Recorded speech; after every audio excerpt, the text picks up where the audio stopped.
Welcome to the Biz Bash podcast, where we make biz strategy a piece of cake. I'm Elizabeth. And I'm Cami, but you might know us better as Eliza Ann Calligraphy and Cami Monet.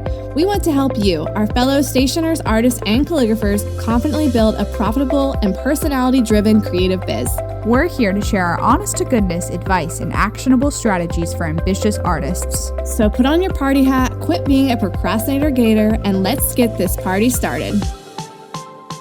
Hello, friends. Welcome back to the Biz Birthday Bash podcast. Today is another episode with the amazing Holly of Sablewood Paper. Hello, Holly. We're so glad. Hello. So glad to have you back again. I know you guys are probably getting sick of me saying it, but Holly is here filling in for Cami as our temporary co-host while Cami is on maternity leave. And so if you're new to the party, we just wanted to let you know what was going on. We do love Holly dearly. We really do wish she could stick around for forever. I love you guys too. It's so nice to be on the podcast with you.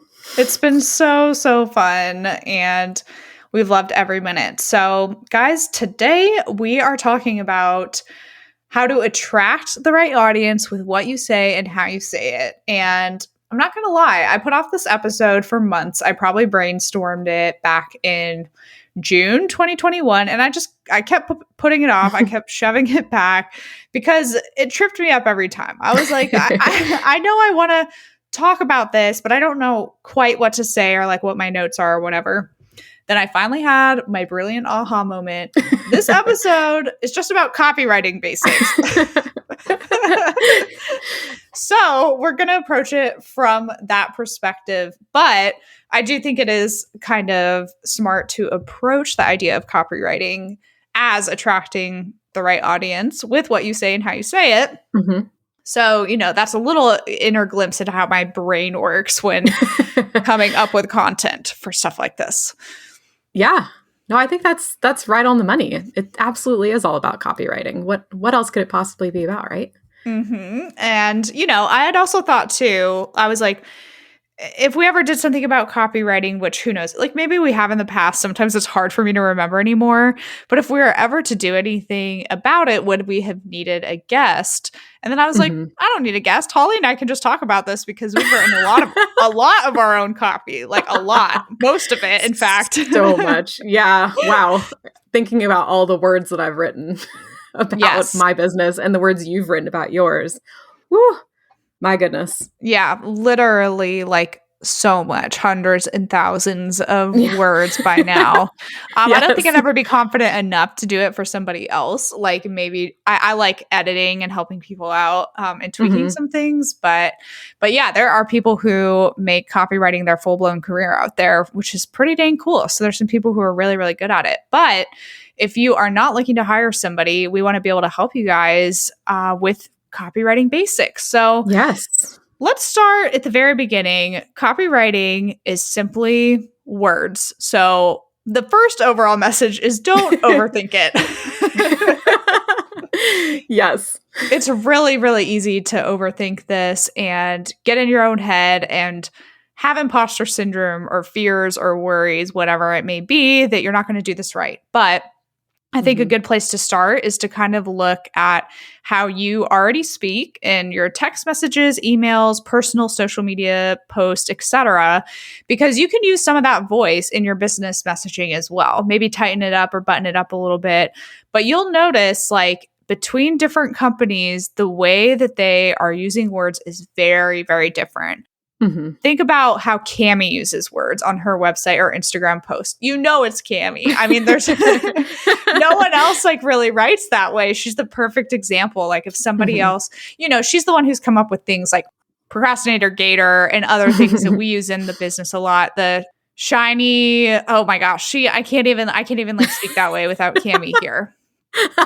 Productivity possums, like all those like funny things like that are things that Cami has come up with us that we kind of use for the Biz Birthday Bash brand, but she does a really good job of it in her own business as well. So I think there's the importance of evaluating how you speak normally and then figuring out what part of that you want to be part of your business copy. Mm-hmm. So Holly, I know that you've written all your copy. So tell me about your approach to that a little bit. So I approach it a little bit differently than Cami does. Kind of like the opposite end of that spectrum, I'd say. Like the way that I speak to like you, Elizabeth, or to even other wedding professionals is absolutely 100% different than the way that I speak on my website. My website's a little more buttoned up and like a little more, I guess, classy. And in real life, I don't really speak that way because that's just not me. And then I also like totally speak differently on Instagram. I speak a little bit more like myself, how you would talk to me in real life. So I don't know. I think that the copy on my website really is just kind of a way to get people used to like the level of service that I provide. And then once I've kind of hooked them, then I'm like, but this is me. Hello, I'm Holly. And I like kind of switch into this more personal feeling so that they actually feel like they're talking to a real life human being. Mm-hmm. Yeah, that makes perfect sense. There's a lot of like weird nuances in there, but I kind of unintentionally made my website easy for anybody to write copy for or content for. So like if I'm not available to write something, I can hire somebody to do it and it's not going to affect my brand voice. Mm-hmm. Yeah, I think that's kind of a good like this is a good silver lining out of this. Yeah, exactly. And I think you brought up a good point too, in terms of like anyone being able to step in. I think people often wonder like how to even start, right? With like figuring out what kind of wording, what do you need on your website? What information do you need to convey besides what you internally already know? Like, how do you put that out there? So there's definitely nothing wrong with researching. I mean, I definitely had to do that at the beginning. I was curious how people were setting up their websites to make it intuitive for people who are coming and visiting their websites. I wanted to know what other people in the industry were doing when it came to copywriting. And let me tell you, I saw like a huge variety, anything from a few lines to paragraphs, which like we'll cover a little bit later why you might want to avoid paragraphs, and that's not always the best thing. But Holly, I think you've done a really good job of making yours, conveying the information you need. And I know that it's all you. There's not copy like that anywhere else, which kind of leads to the point of don't copy other people's copywriting. Please don't do that. Please. We all three of us, because I'll include Cami too, like me, Cami, and Holly have all had instances where this has happened. And it's just as awkward to address that as it is with art, like somebody copying your artwork or your designs in one way or another. And almost even more awkward sometimes because maybe it's one of those things people don't realize, I don't know. It's interesting. We've talked about this before off podcast about how like painful it is for this to happen. Like it feels so much more personal than somebody stealing like, I don't know, a piece of art that you did. It's like, I spent a lot of time coming up with these perfect words and you just copy and pasted them. Yes. Because it's a lot easier, almost like easier to copy and paste words. You can swipe them from people's websites and stuff, and by all means do not do that. No. Please do not do that. Please. It's a horrible idea and a horrible thing to do, but words are really easy to lift and not be able to trace back in the same way that art is. Because if I see a screenshot of somebody's stuff, or like someone on Etsy was using photos of Cami's listings, that's really obvious. I'm like, I know that's not yours. You screenshotted that and put it there and it's Cami's, but with words, you don't see the same thing. Right. Yeah. I mean, it's even sometimes difficult for the people that wrote the words to kind of like catch that, because we do in our industry, especially in like the invitation industry, have so many words that are very exclusive to what we do. So everybody's going to be using those same terms and vocab words.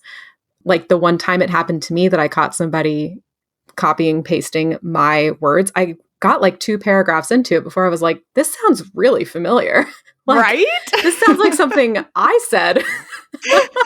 So, I mean, it's even hard for the people that you're lifting it from to kind of put 2 and 2 together because, because of all those reasons. So like, just if it's that easy to write the copy, because it all kind of sounds the same. Like, just write your own copy.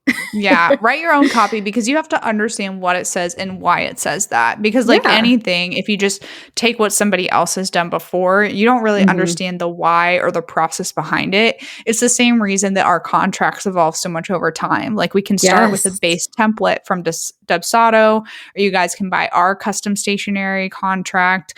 But over time, you will add things to that contract. And that's because you'll make it more yours, or you understand, okay, like this clause doesn't cover this enough.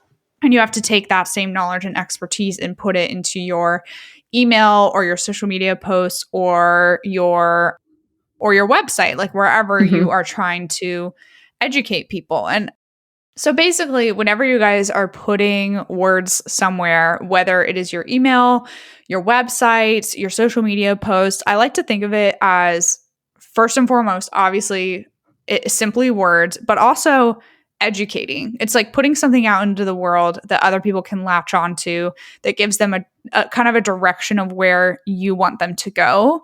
So what you really need to think about is, what do you want your audience to take away from what you're telling them? Do you want it to be inspiration and motivation?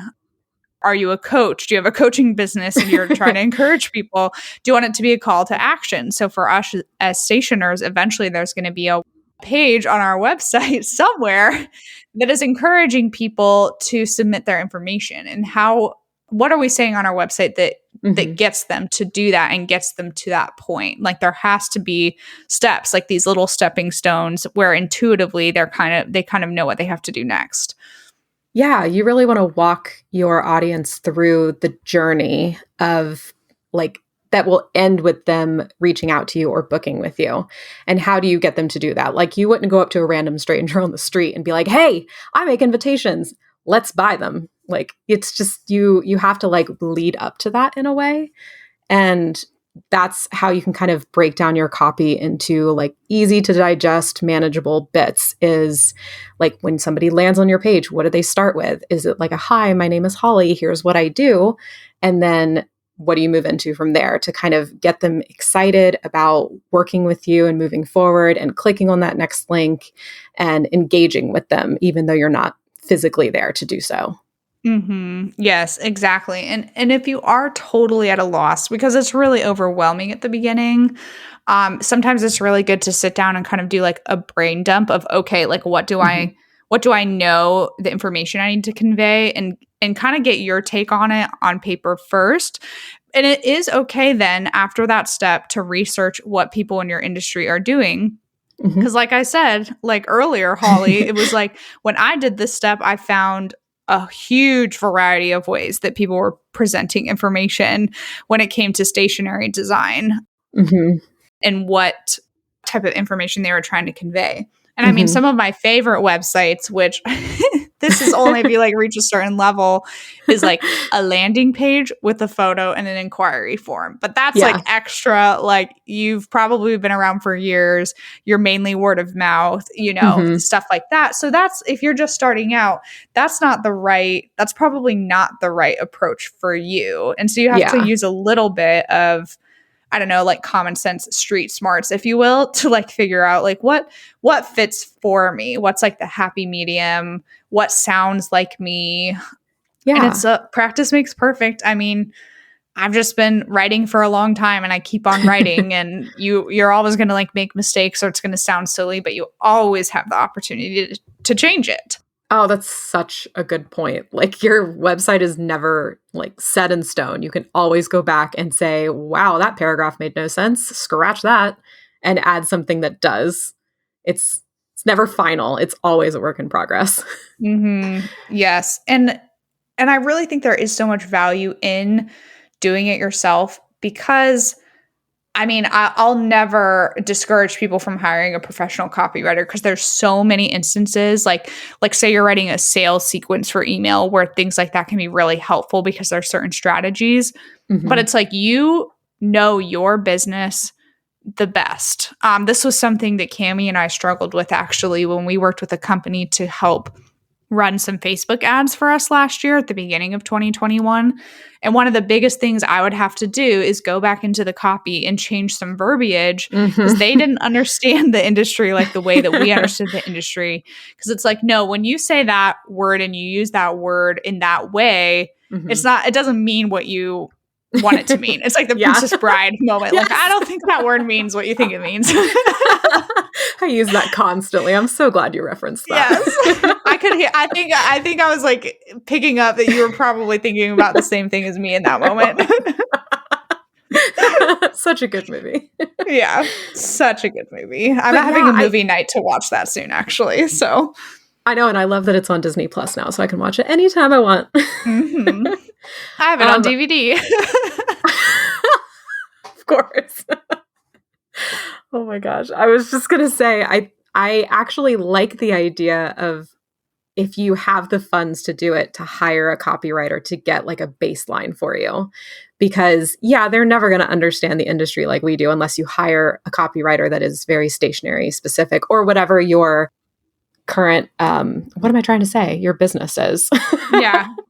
Career, service, product. Yes, your niche. I think that gives you a really good baseline to kind of say like, oh, those are some words I didn't think to use before, to kind of like encourage people to continue reading my website or buying something or reaching out. But then you can always swap words out like you did, Elizabeth, for your Facebook ads and say like, well, that word does not appear anywhere in our industry like you think it does. So I'll just swap that word out, but at least you still have that really great written copy that you can build from. And copy and paste into other places too.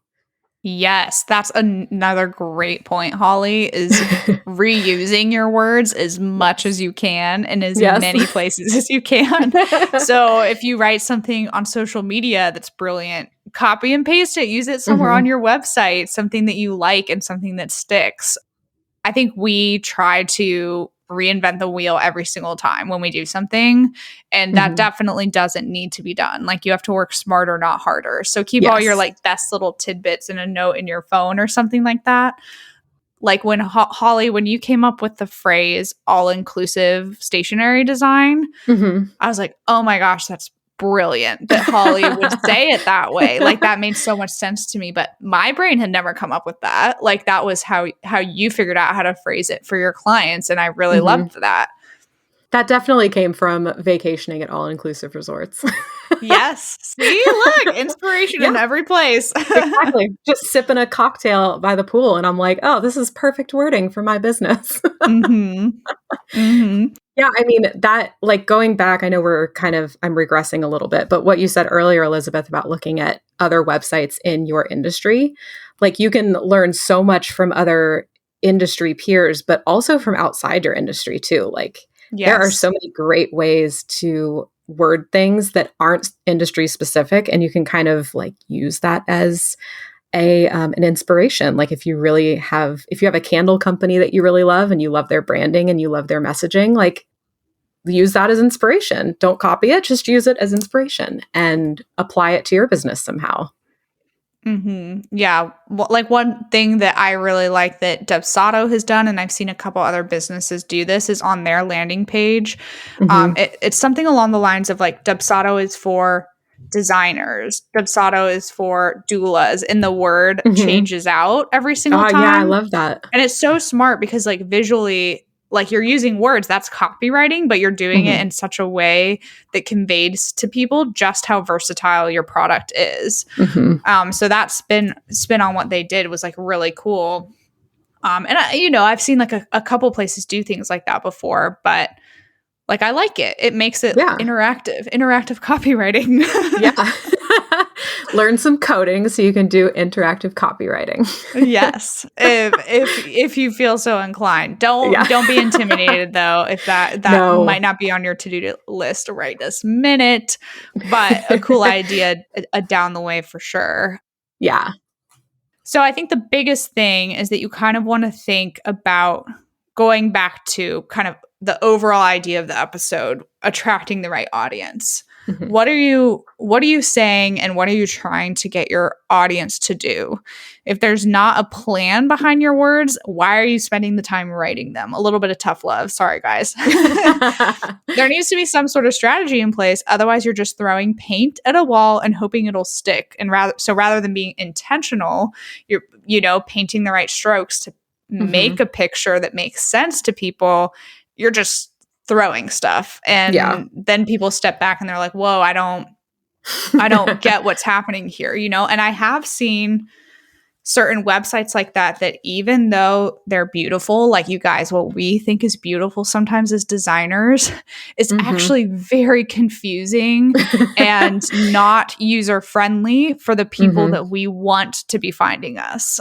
Mhm. I've used websites that are really cool and really creative, but you feel a little lost. You feel like it's a maze kind of bumping around trying to find what you need. Mhm. I guess there's so much of this that goes hand in hand with like website design, but you just want to Yeah. you want to pick the right words because you want it to be obvious. You want it to be really clear why they're there and what you Mhm. do and what you're trying to get them to do in the process. Yeah. I think there's a really great, I've mentioned this before, I think one of the last episodes I was on, building a story brand. That podcast and book and everything, it kind of goes into how to write copy in a way that makes sense to your audience. And it's the really great thing about it is it comes from a storytelling perspective.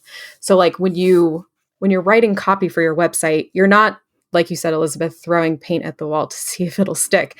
You're actually guiding people on a journey, like through a plot. And like the climax of that plot is them reaching out to you to book a service or buy a product or whatever that may be. But like, what is their journey on the way there? You want to take them through all of the scenery to make sure that they're really enjoying this journey. And you don't want to just throw things onto your website or social media or anything that aren't contributing to that journey. Mhm. If it's something that's going to divert them and make them think like, oh no, I forgot to think about wedding florists. Like I have to reach out to them. You don't want that. You don't want anybody leaving your website. So you Mhm. have to come up with a way to engage them and keep them interested in what they're actually on your site for. And that is just basic storytelling. So like you can also look into that online too, is how do you tell a really good story in like 3 acts in a very simple way? Yes. For I anybody out there that's love like big his into book. writing. Yeah, I love his book. So good. And that kind of brings me to like a really good question too, Holly, that I just Mhm. thought of now. I had not written down, but I know when people get started, they get really hung up on the difference between using the first person language, Mhm. I, Yeah. or using we, like as in a Like the royal conglomerate of we. people.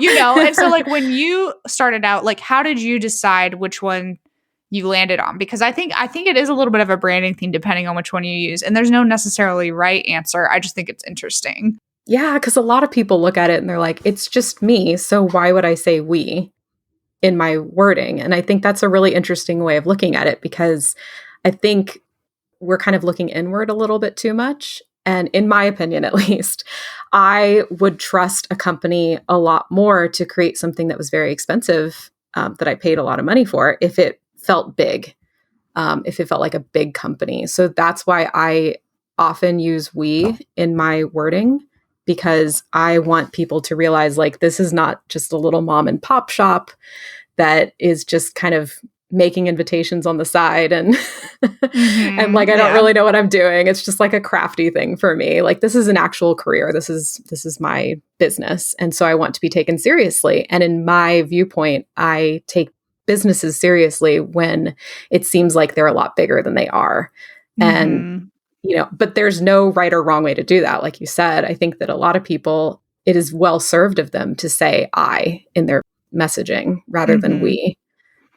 Yes, exactly. It's one of those things that you have to evaluate a little bit, Mhm. decide what feels natural to you. But if you're over there thinking like, well, this just feels weird, like it's not a we because it's just me. Well, it Yeah. actually is a we because it's like for me, it's me and my business. It's the Mhm. two of us. Like in my mind, my business is like its own like entity and my friend, and we're working together, like my business is a brand and me to bring all of this to life. So maybe if you think of it that way, you could get past that feeling of whether it's like imposter syndrome or whatever it might be, like you feel like you're lying or whatever. Like that's well, you're also working with lots of other vendors too. I mean, they're not on your payroll, but you are paying them to create, like to print the invitations for you or whatnot. Like you're kind of part of a big team. So there's no reason why you should feel imposter syndrome if you want to use we, or maybe like one day you envision having a team and like actual employees under you, then maybe it's best to start that way rather than transition and kind of throw people off a little bit when you change from I to we in the future. I completely agree. And I think that's also that little bit of a mindset thing. Like when you do use we, you are thinking towards the future more than with I. And it's just those simple, small changes that can kind of change our mindset a lot when it comes to how we approach our business. So yeah, decide which one is best for you, but don't feel bad about using either. Yeah. And then of course, like you're definitely going to use some you. Like I think it's okay to say you when talking to your clients. Oh, yes. Yeah. We were never supposed to do that in school, so it gets really confusing. Yeah, I mean, any opportunity that you can say you in your copy, I think is going to be very beneficial because clients especially want to feel like you are talking only to them, that you don't have anybody else that you're working with, and you want to make it feel very personal. And the best way to do that is to be like, I want to make something for you, not anybody else. Yeah, exactly. So one of the next steps, guys, is then to determine what tone do you need to take on your website, newsletter, social media posts, and etc. Now that you've thought of kind of like the basics a little bit, you can play with your tone a little bit more. Is it playful? Is it somber? Is it, I don't know, like the way that Jane Austen writes is very different from how like Edgar Allan Poe writes, Or the writers of today. It's all very, very different from each other. Yeah. And so how you approach it, believe it or not, it comes down to so many things such as like commas, periods, dashes, the way that you are using your punctuation. Do you have short sentences or really long sentences? All of those things like add up to the tone of what you're trying to convey. Or exclamation points. That's a really easy way to communicate tone. Yes. All caps. And to evaluate like just the tone of your writing. So once again, kind of go back to what you've written before and pull from that, and then decide if intentionally, if you want to make some changes to it. But think about too, like at this point, how much personality you want to bring into your copy. Do you want your brand to have its own voice and tone and entity? Or are you also pulling from how you speak to and act on a daily basis and bringing it into that as well? Once again, there's like no right or wrong answer, but it is something you have to consider and think about. Yes. And when you are like deciding on this tone that you want to convey to people, it sometimes helps to have somebody else read that and ask them, do I sound like really awful and scary during you reading this? Or do I sound like way too upbeat and cheerful for my brand? And then, kind of have them go through and proofread a little bit and see if there's any way that you can move some words around or change some phrasing to make it a little more natural sounding or easy to understand for people that are just showing up on your website. But I think my whole point there was to just like have a second or third person look at that and make sure there aren't any big glaring typos or mistakes or anything. Yes, absolutely. Because sometimes what we think comes across a certain way doesn't. So things can be subjective, like very much so. And it's great to have somebody else tell you what you think. And it's the same thing with the exercise of your brand. When people on Instagram are like, when you think of my brand, what are 3 words you think of? Sometimes the output you get from the outside is very different than what you're going for. And you're like, oh, okay. Like that's what people see. And it's either affirming or it's The a little complete bit of, opposite. yeah, like that, the wake up call, like, okay, I have to like pivot a little bit in this way. Or maybe I embrace this, like maybe I lean into it. Like I didn't see that in my writing or in my branding, but I'm going to lean into it a little bit. Yeah. The next point, sometimes less is more. Guys, this is so hard. We really, really want to write books, I think, when we are explaining things. We want to get our point across. We want to get it all out there. So I say go ahead and write the long version. That's never a bad exercise to do. Get a Google Doc going, get a notes document on your computer, pages, whatever it is, Word. Write all of it down how you want to write it, and then you got to go back in and cut out a lot. a lot, because too much text can be overwhelming and people just drown in it. And then they get overwhelmed. And the first thing they do is they look at it and then they click away, because a lot of times people are like, oh, I don't even want to put in the effort to understand that. That's something that you should be providing on the back end after they inquire, and then they get to talk to you directly. You don't have to throw everything in the kitchen sink or whatever at the very beginning. There's a really great quote by Stephen King. And it's about like how you can write better. And his quote is, kill your darlings. And that basically means to write all of your stuff down and then go through and pick the things that you love the most about your writing. And it's probably going to be like that really heavy explanation, expository, paragraph that you wrote, and get rid of it. Just get it out of there, because everything that we tend to really like in our own writings, sometimes it's just a little overwhelming for people, like you said, Elizabeth. And you need to kind of hold that back until they reach out to you and you can talk to them face to face, or over the phone or a video chat or something, because it's just going to overwhelm them, and they're going to have way more information than they know what to do with. You don't want that. You want them to be excited and kind of know just enough to be dangerous. Yes, just enough. And I think a great exercise when it comes to this is think about what you would want to read if you were hiring somebody else, maybe not in the same industry. So going back to we were talking about florists before, kind of going back to that example, if you're going to purchase a floral arrangement from someone or hire them for an event date, what's the basic information that you need to know? Yes. Probably maybe a starting rate, are they within your budget? Maybe a little bit about their process, maybe a little bit about who they are. I don't know. I think that's about what I would need. I don't need the explanation of where all the flowers are sourced from, at least not up front, not on the home page, right? The things that are maybe important to why they started their business and how they came up with that idea, etc. That's great for an about page or somewhere extra where people can navigate to later for a little more information. But up front, that's not what people are looking for. Your story will connect with people and sell to people, but there's a time and a place for copy like that, whether it's a newsletter or a blog post. You guys, blog posts are the perfect place to write a little bit about your story and how you got started without drowning people in other areas of your website when there's a goal to accomplish, right? And that's to get them to inquire. Yes.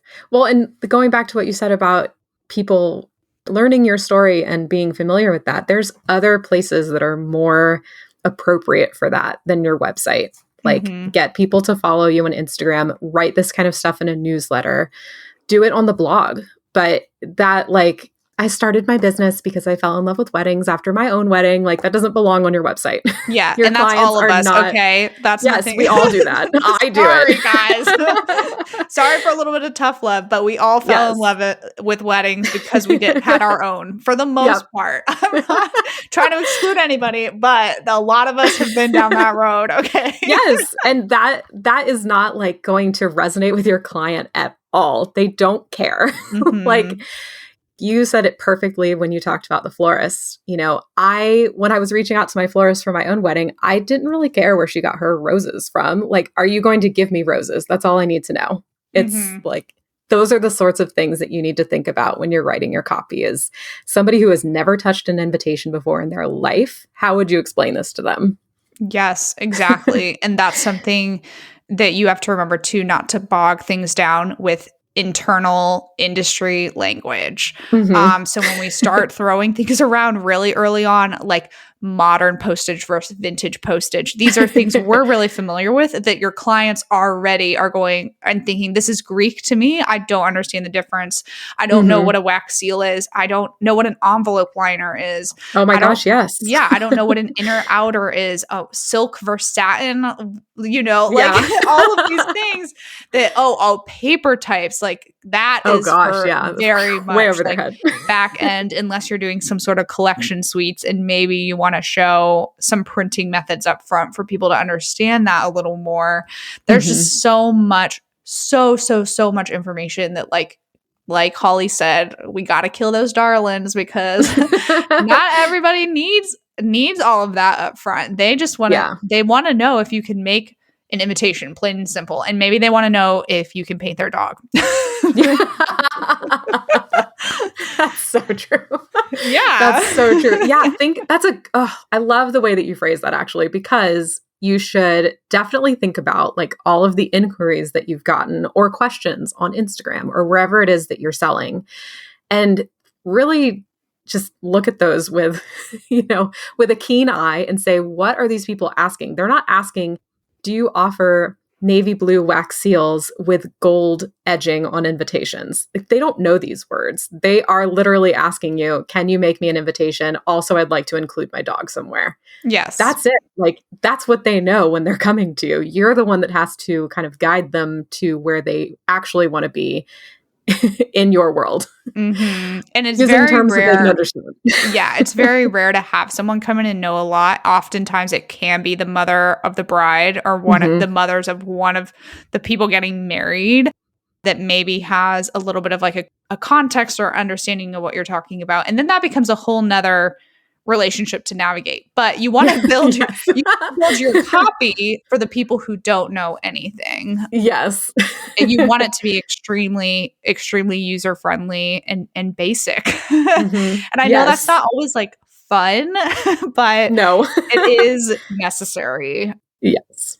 For people to be drawn to you just easily, simply, and they know where to go. 100% agree. Let's also talk about font hierarchies and text hierarchies, which, by the way, I used that phrase in passing with my husband and my friends this weekend, and they did not hold back from making fun of me because I had a comment about a menu. We went to a restaurant and the menu was just barely, oh my gosh, it was like Courier, right? The font Courier. It was just barely legible. The font hierarchies were so bad. I was like, guys, I can't even find anything on this. And they're like, oh, the font hierarchies. Oh man, Elizabeth is so hoity-toity. Like, oh gosh, poor Elizabeth. But it is true. And even though they didn't use that phrase, even though they didn't say it that way, they were also complaining about the fact that they couldn't find things on the menu.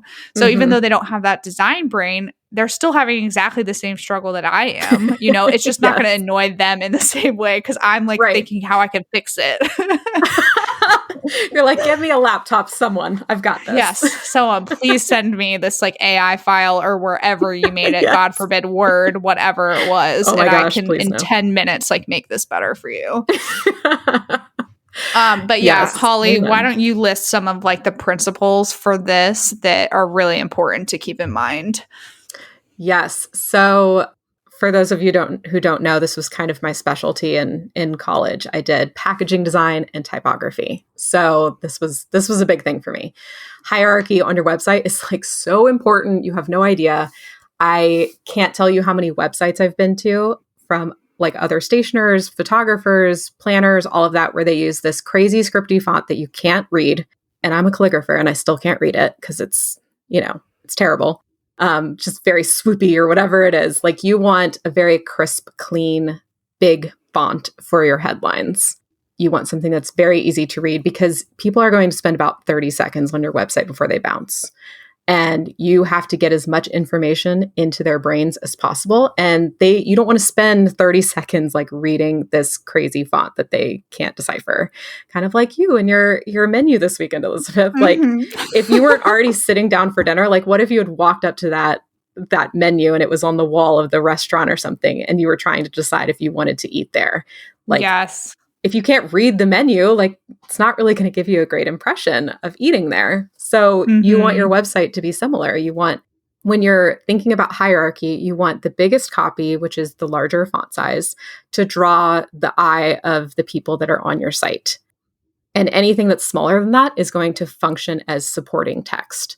So what I mean by like bigger copy, I mean like on my website, for instance, it says in the biggest possible letters, all-inclusive wedding invitations. So when you open my website, you know what you're getting. You don't have to think about it. It just says it for you and that's it. Like if you don't want an all-inclusive wedding invitation, you're gone. That's fine. Go find some other invitation designer to work with. If you do want all-inclusive or you're curious about it, scroll down and you'll see some supporting copy that's in a smaller font that you can read through and see if that still floats your boat. So I really like the idea of big copy being something that's very important, like sign up for our mailing list, learn more here, packages include, like shop here is a big thing that you're going to see on a lot of people's websites. And I also think about this, like I have a little sticky note sitting by my laptop actually, that reminds me that all the smaller text that you include on the website should be information that you wouldn't be upset if people skipped over because it's so small and people don't spend a lot of time reading, especially websites. So you don't want it to be super, super important information. You want this to be something that only the person who's really interested in working with you is going to read over. And that's great. Like that is exactly what you want. You want people to you want them to bounce from your website if they're not interested. You don't want them spending a lot of time there because it's waste. It's a waste of their time. It's a waste of your time. So really considering that hierarchy is very important. And like Elizabeth said way earlier in the conversation, when you do your brain dump for your notes, like highlight the things that are super important that you would never want to get rid of. And those can be like your big copy on your website. And that can start that hierarchy from the top down. Yeah, I remember after reading Building a Story Brand that we had mentioned earlier. It's Donald Miller, right, who writes that? Yes. Yeah. I came up with a party is an empty room without an invitation. Yes, I love that. That's the little phrase I came up with, and I love it. So freaking proud of it, you guys. And then I didn't even get to like use it that much. It's just so upsetting. It's for sale if anybody wants it. But that I was led there by kind of doing that brain dump and that process and that storytelling process. And that is something that I would definitely pull, to make bigger on my website. Something I would want to catch people's eye with that. Yeah. I mean, I think that kind of thing, like a big headline like that is going to really encourage people to read more like, oh, how cute. I love that. That's so true. And then they read more details below that. But if you just have your business name and like a pretty picture, that's only going to get you half the way. You really need something that's got a little bit of a pop. And it doesn't need to be anything fancy. Like all-inclusive wedding invitations is not nearly as cute as Elizabeth's thing. But like, again, that goes back to the brand voice. Like Elizabeth's brand voice is very different than my brand voice. So, you kind of have to weave those two things together, which does take time, but you guys can totally do it. It's not hard. Yep. You can do it. I know it can be really, really scary at the beginning, and it can be really easy for us to say, well, I'm not a writer. I'm not good at writing. But the reality is that we all have to write daily for something or another. If you're messaging customers on Etsy, if you're responding to emails, all of that is just words. It's you at your like basic level of words, essentially. That is copywriting. And that is copywriting. You are freaking doing it. Maybe you are not strategically doing it for a website, but you're doing merely the act of writing. And that's the most important of all for you to remember when you sit down to do exercises like this. Is like, don't tell yourself over and over you're not a writer, that'll only bring it to fruition. You got to tell yourself, I write on a daily basis. It doesn't matter that it's text messages and emails and whatever the heck that it is. You're still doing it. Yeah, exactly. I think that the big distinction that you kind of mentioned before is when you're doing copywriting, you have a goal in mind. But when you're just writing, you're just writing. You're just texting people, or you're just messaging people on Instagram. But copy has like a goal, an end goal in mind. Yes, exactly. That's a really interesting way of looking at it. So maybe like not so scary, because copywriting is a kind of scary word, but writing with the intention of getting somebody to do something is not as scary. Yeah, exactly. A better way to frame that and think about it from a different perspective. I also kind of want to wrap up on the idea too, like a little small thing to think about is that you have to make sure that the way you're incorporating your copy on your desktop website is also working well on mobile, because anymore, so many people are scrolling on their phones, researching on their phones. They're coming to your website from Instagram or Facebook where they're on their phone. And so even a small paragraph on a desktop can end up seeming very long on mobile. So some people make a little bit of a different version of their website that does present when people are on mobile, but just don't forget about that aspect of it, because otherwise all the hard work that you put in the first place isn't translating to this other medium and other format, and it needs to translate somewhat well to both. Yeah. Yeah. And there are definitely little technical bits, I would say, that get into maybe not copywriting so much, but like hierarchy and design of your website. I'm like constantly going back to books, because that's like where my mind is all the time. But when you're writing copy or you're reading copy on a website, you really want to kind of have 6 to 8 words max per line. And you really don't want to go more than like 3 lines, I would say, for readability purposes. Because when you're scrolling on Instagram or somebody's website and you see like a huge block of text, if you're anything like me, and I love reading, your eyes are going to glaze over and you're just going to be like, I don't want to read that. Moving on. And then you're going to look at like the next headline or the next pretty picture.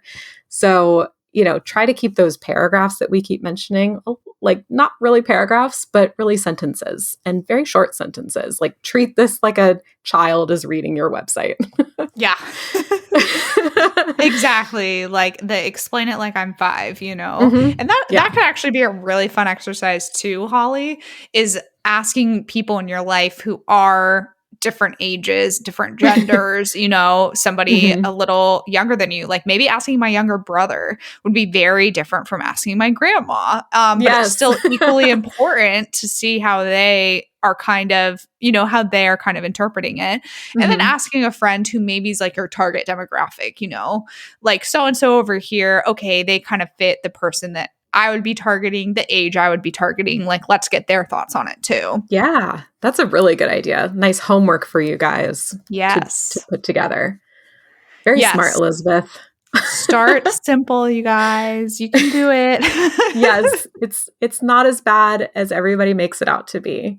It doesn't have to be, at least. It doesn't have to be. Do something to get yourself in the mood, okay? Does that mean that you're lighting a candle? Exactly. Is it a glass of wine? Is it some tea?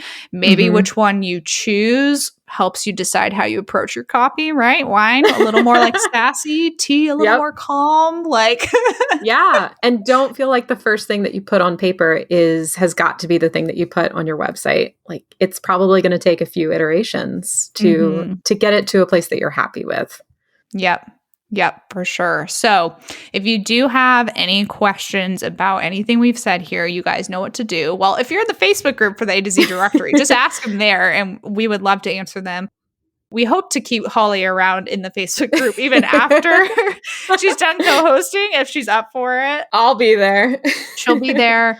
But also, you guys can always submit things to Q and Cake through bizbirthdaybash.com/Q and Cake. And you guys, please, please, please take some time to leave us a rating and a review. You can leave a written review on iTunes if you haven't done so yet, but you can also give us a star rating on Spotify now. That's a new thing they just added if you've been enjoying it, because that just helps other people find us. A good rating kind of boosts our visibility, as best I understand, on these platforms. And we love being able to read them and see what you guys have said. It always makes our day because all of y'all are awesome. Such a fun community. So thank you for spending time with me and Holly. Yes, thank you. Always love talking to you guys. And we will talk to you all soon. So bye. Bye. Hey guys, we just wanted to hop in and talk about one of our amazing resources, the A to Z directory. All of us have thought at some point, how did she do that or how did she make that? And maybe you don't know where to start or how the heck to produce this amazing product you've dreamt up. Well, the A to Z directory is the missing puzzle piece in your biz, you guys, seriously. So it's built in the form of a yearly membership, and it's your one-stop shop for finding suppliers and vendors for all the things. Literally where to print everything from custom invitations, greeting cards, mugs, koozies, acrylic printing, letterpress, custom ribbon. I mean, the list goes on and on and on. And it literally goes from A to Z. From acrylic printers to zipper pouches, we have it in the A to Z directory. We want to help all of you search less and create more with this list of 300 plus vendors and suppliers. Don't worry, they're very organized. It's not going to be overwhelming and confusing when you join. And this membership also includes access to a private Facebook community. It's incredibly active and involved. And if you need a question answered fast, that is definitely the place to go. Yeah, our Facebook group really is the best. You guys, everyone is so helpful in there. And we're in there too, answering questions you guys might have.